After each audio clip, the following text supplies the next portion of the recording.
पिछले 70 सालों में ऐसी सरकार नहीं थी जो अपराधियों को अपराध मुक्त राज्य और देश बनाने के लिए कार्य करे। अगर सरकार ने करना होता ये काम तो सरकार किसी और तरीके से करती। पाल घर के साधुओं का हुआ, किसी ने अपने सर नहीं पटके, छाती नहीं पीटी। योगी बाबा ना किसी से डरे हैं ना डरेंगे। उमेश पाल के पास ऐसा सबूत और राज था क्योंकि वो उनके खिलाफ गवाह था। हिंदू की लड़की हो, मुसलमान की हो, सिख की हो, ईसाई की हो, उत्तर प्रदेश में हर लड़की, हर बहन बेटी सुरक्षित है।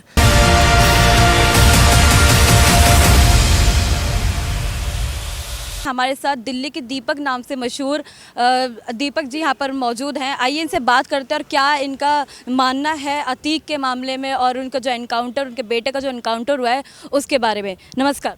जय श्री राम पत्रकार महोदय, मैं दिल्ली का दीपक, हर हर महादेव और जय हिंदू राष्ट्र। देखिए मैडम, विपक्ष कुछ भी बोलता रहे, अगर उत्तर प्रदेश की आबादी 25 से 30 करोड़ की है, इतनी आबादी और देशों, अगर आप और देशों में जाते हैं, मैं राज्य की बात नहीं कर रहा हूँ, तो पूरे पाकिस्तान की आबादी जितनी है उतना बड़ा राज्य जो है वो मुख्यमंत्री आदित्यनाथ जी संभाल रहे हैं। अगर वो काम करें तो लोग उनके काम पे सवालिया निशान उठाते हैं। अरे वो अपराधियों का अगर एनकाउंटर हो रहा है तो जाहिर सी बात है कि अपराधी ने भी उनके ऊपर हमला करा होगा, पुलिस वालों के ऊपर।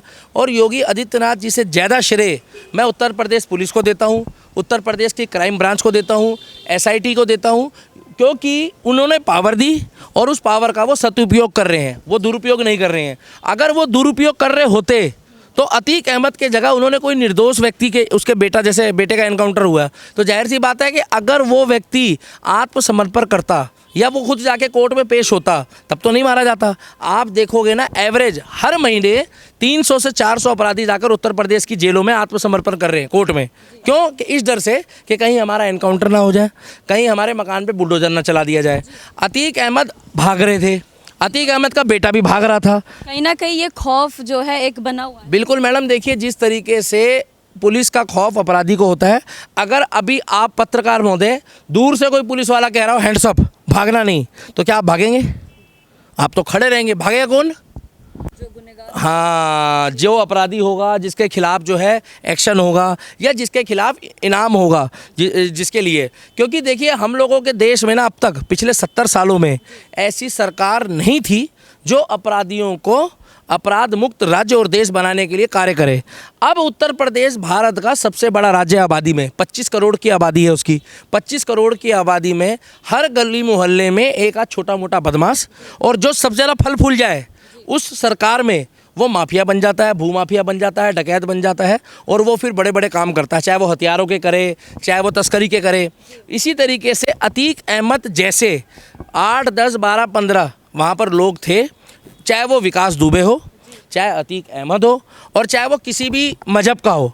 और अब जिसने उनको मारा है हम उसके धर्म को नहीं जानते, क्योंकि बहुत से चैनल वाले कहते हैं कि भैया अपराधी का कोई धर्म नहीं होता, आतंकवादी का कोई धर्म नहीं होता। तो ठीक है, हम उनकी बात मान लेते हैं कि ना अपराधी का कोई धर्म है, ना आतंकवादी का कोई धर्म है। मगर आप मुझे एक बात बताइए, अगर उनके पास कोई ना कोई ऐसी जानकारी थी, इसीलिए उनके साथ ये हादसा हुआ है।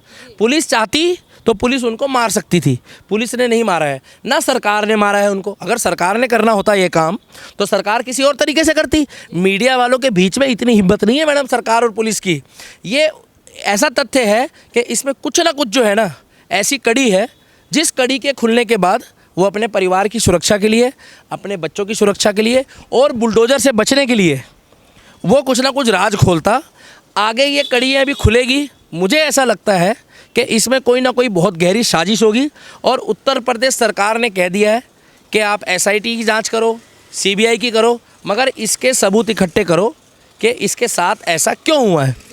बाकी सही हुआ है या गलत हुआ है वो जनता जानती है। पाल घर के साधुओं का हुआ, किसी ने अपने सर नहीं पटके, छाती नहीं पीटी। यहाँ पर क्या नाम है, विकास दुबे का हुआ एनकाउंटर, किसी ने छाती नहीं पटकी, सर नहीं पटका। अतीक अहमद का हुआ तो पत्रकारों के साथ दुर्व्यवहार करा जा रहा है, गोदी मीडिया बताया जा रहा है। कुछ लोग कह रहे हैं हम ईद नहीं मनाएंगे। अरे मेरे भाई, अगर वो अच्छा इंसान था तो उसको पद्मश्री दिलवाते, भारत रत्न दिलवाते उसको। जब वो 35 साल से लोग कह रहे हैं वो सेवा कर रहा था, तो मैडम आपने सुना नहीं होगा 35 साल एक आदमी की लाइफ के लिए कम होते हैं सेवा करने वाले के लिए। भारत रत्न दे रहे थे उसको, एक पद्मश्री दिलवा देते। 35 साल में ना मैडम 183 मुकदमे थे, एक गवाह था उमेश पाल, उसको भी सड़क में खुलेआम बम वम गिरा गुरु के और इस तरीके से मारा है जिस तरीके से समझ लो कि अपराधियों को खौफ चला गया थोड़ी देर के लिए। इसीलिए अतीक अहमद जैसे व्यक्ति, चाहे वो किसी भी कम्युनिटी का हो, अगर उनके साथ सख्ती कार्रवाई नहीं होती तो योगी बाबा जो सरकार चला रहे हैं उनका जो लॉ एंड ऑर्डर है ना वो फेल हो जाता। योगी बाबा ने पहले ही कह दिया था मिट्टी में मिला देंगे। अब उन्होंने किसी का नाम तो नहीं लिया है, विकास दुबे के साथ भी तो हुआ है, विकास दुबे के साथ हुआ है, अतीक अहमद के साथ हुआ है, आगे कोई हो सकता है, कोई और भी हो, उसके साथ भी होगा। मगर योगी बाबा ना किसी से डरे हैं ना डरेंगे। उसका कारण है उन्होंने पुलिस को छूट दे रखी है। और मैं तो उत्तर प्रदेश पुलिस वालों को धन्यवाद कहूँगा, उत्तर प्रदेश क्राइम ब्रांच वालों को कहूँगा, और उन परिवारों को श्रद्धांजलि के लिए मैं सहानुभूति देता हूँ जिनकी मौत अतीक अहमद के हाथों या उसके थ्रू हुई थी, और जो पुलिसकर्मी शहीद हुए थे मैं उनको नमन करता हूँ। क्योंकि उमेश पाल के पास ऐसा सबूत और राज था, क्योंकि वो उनके खिलाफ गवाह था, कि अगर ये कोर्ट में विश्वास करते तो उमेश पाल को कोर्ट पर जाकर गवाही देने देते। तो ये बाबा साहब अम्बेडकर का जो हमारा संविधान है, उस संविधान के दायरे में उनको जमानत मिलती या बाइज्जत बरी हो जाते। जिस तरीके से उनको मारा था ना, उस तरीके से उन्होंने कोई चांस नहीं छोड़ा कि उमेश पाल बचे। तो मैं तो एक ही बात कहूँगा कि भैया आप अपना दिन त्योहार मनाओ, कुछ भी करो, मगर इन मुद्दों में ना पड़ो कि अपराधियों को आप अपना रिश्तेदार बताओ, अपराधियों को अच्छा इंसान बताओ। कलाम साहब को बताओ, आप कलाम साहब के कभी घर नहीं गए होगे ईद में, आप कलाम साहब के घर कभी नहीं गए होंगे उनके जन्मदिन में। स्वर्गीय मिसाइल मैन राष्ट्रपति, पूर्व राष्ट्रपति कलाम साहब की कभी डेथ में लोग नहीं गए होंगे, जो अतीक अहमद के लिए छाती पीट रहे हैं। तो योगी बाबा जो कर रहे हैं वो बढ़िया कर रहे हैं। हिंदू की लड़की हो, मुसलमान की हो, सिख की हो, ईसाई की हो, उत्तर प्रदेश में हर लड़की, हर बहन बेटी सुरक्षित है। जो भी डर और खौफ है उसी के चक्कर में है। अतीक अहमद जैसा जितने भी अपराधी हैं, जितनी कड़ी से कड़ी सज़ा होती है आप उनको दो, और बाकी वो ऊपर अब भूलोक में चले गए, उनके बारे में ज़रा चर्चा करनी बेकार है। अब योगी जी से या योगी जी की पुलिस से उत्तर प्रदेश की ये पूछो कि अगला कौन है। जय श्री राम।